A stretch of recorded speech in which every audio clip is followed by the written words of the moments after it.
ñu bàyyi fay tuuti tànk les pupilles de la nation di def liggéey bu am solo ñu ngi leen di accompagner. Récemment j'étais avec eux ci wàllu santé ci wàllu éducation ñu ngi ciy def lu rëy a rëy ma lay inviter rek au nom de ces dames là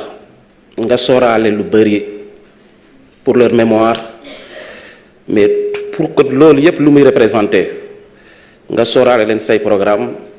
Bàyyi nañu fi ay doom ñu ngi leen di accompagner, mais je sais quand même qu'il y a beaucoup de choses à faire là-bas. Paix à leurs âmes. Merci beaucoup. Merci beaucoup. Honorable Thierno Alassane Sall, vous avez la parole. Honorable Koumba Ndiaye se prépare.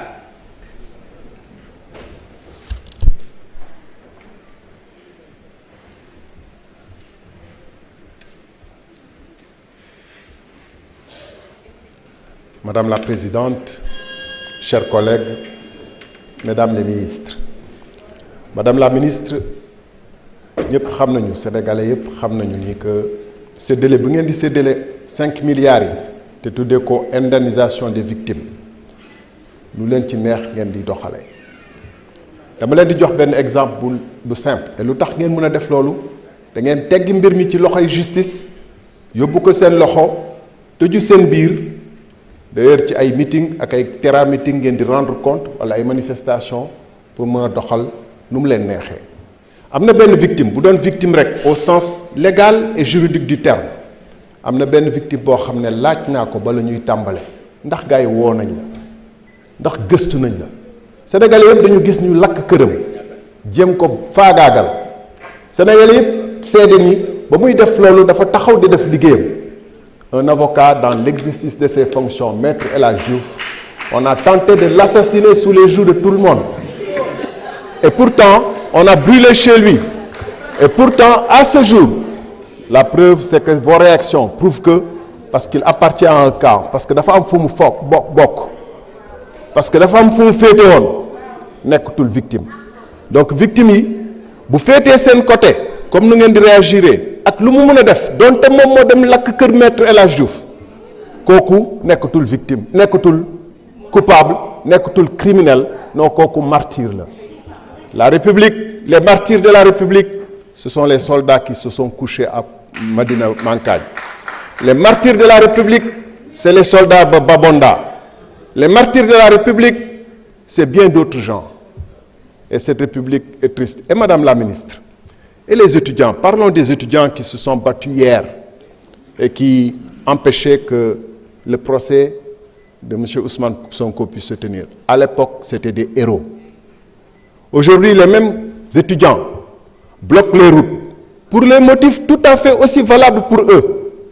à savoir le non-paiement de leur bourse. Vous leur avez promis d'ailleurs au passage un monde meilleur quand vous viendrez au pouvoir. Mais le peu que Macky Sall ou Abdoulaye Wade leur avait laissé et que vous aviez promis de changer, le monde que vous aviez promis de changer pour eux, vous leur dites que ce monde-là était trop beau parce que nos prédécesseurs n'avaient pas de force, assez de courage et de force pour appliquer la loi. Et ces étudiants aujourd'hui connaissent une régression terrible. Pourtant hier, quand ils se battaient avec les mêmes méthodes face aux mêmes forces de sécurité qui étaient hier des criminels, aujourd'hui ces forces de sécurité sont les héros et les héros d'hier sont devenus les coupables. Je veux parler des étudiants. En refusant de lever la loi d'amnistie, en refusant des procès clairs, vous privez aux victimes d'une chose essentielle, la raison pourquoi elles sont mortes. Pourquoi 2 jeunes filles? Et qui ont tué 2 jeunes filles dans un bus? Ça vaut plus que l'argent. Ça vaut plus que 10 millions, 20 millions, 30 millions. La vérité. Merci beaucoup. Honorable Koumba Ndiaye, vous avez la parole. Honorable Ramatoulaye Ndom, mën nga waajal.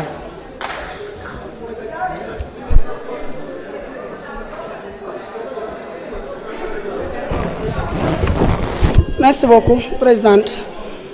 Bala may wax samay doléance ki fi jógee léegi laa bëgg mu xam ne bu justice defoon liggéeyam moom du taxaw fii bu justice defoon liggéeyam du taxaw fii waaye nag dëgg neexul yéen Ousmane Sonko rek ngeen di topp ndax doo leen dem ci ay ndajeem waaye lu mu fa wax yéen a ñu ko gën a xam. Madame la ministre maa ngi lay nuyu bu baax a baax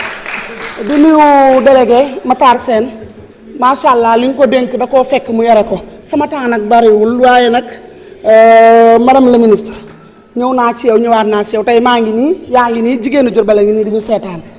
yow rek laay déglu li ci des xam naa damay bàyyi ba ginnaaw suba ma ñëw ci yow nga recevoir ma wax ci madame la ministre dama lay xamal que ni dafa am ay jigéen ñoo xam ne dañu sonn nekk ci département bu Diourbel soxla ay financement biir Diourbel ci département bi yëpp damay généraliser am ñoo xam ne dañoo nekk laay ñaar taxaw ci kaw tali bi nekk Touré Mbond taxaw ci kaw tali bi di jaay ñëpp gis leen mais amuñu ay fonds yu ñu jaayee daara yi itam daara yu bari ñu nga nindi ñëwoon naa ci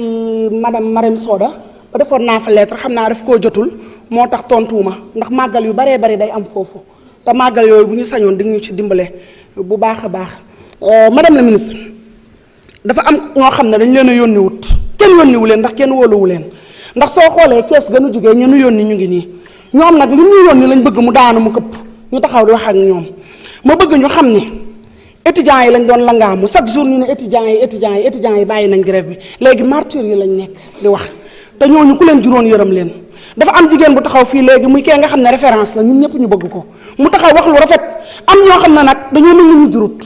ndax xale yoo xam ne dañoo xeex ñii ku leen gis barki dem rek sa xol jeex na ñi am ay laago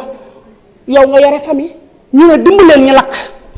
dimbaleel ñi inondé waaw ñu gaañ ñu ne bu leen kenn dimbale ndax loolu xolu jigéen la ndax loolu xol bu rafet la te ñi leen gaañ bu ñu wootewutoon ne dañuy aj élection yi kenn du leen gaañ te la tax ñu jóg moo tax ma jóg moo tax keneen jóg ay say tas ci leneen am ci ndax dafa am façon nit ñoo xam ne bu ñu gisee dëgg dañuy taxaw ànd ak dëgg am ñoo xam ne seen intérêt rek taxawaguñ fii benn yoon ne Ndar am na naa manqué na nangam wala Thiès manqué na wala Diourbel manqué na déedéet dañuy bàyyi ba gis ministère boo xam ne xaw nañoo bëgg a jaxase rek xelu askan wi ñu dikk bu ñu dikkee taxaw daa di wax loolu leen fi tax a indi dox ba sa postum furi nga teere ci assemblée ndax dégg nga ci mbedd mi rek madame ministre de la famille mooy ñëw loolu moo leen dal ñun nag dañ ñoo yónni te duñ leen tontu ndax suñu leen tontoo suñu département yi bu ñu eggee ay yet la ñuy indi ndax ñoom liste nationale rek la ñuy dem liste nationale rek jaaruñu ci département kenn wóoluwu leen ñooñu nag damaa bëgg seeni wax bu mu leen naqari ñun dañoo campagne dugg département bu Diourbel ba nu wóolu ñu yàkkamte ñu suñu fexee dara lu waaye bi ñu duma ñu ñoom nag kenn ci ñoom amu ci kuñ ci yónni ma bëgg nag seeni wax bu mu la naqari martyr yooyu maa ngi leen di mastawu ay doom ngeen ñun ñoo leen jur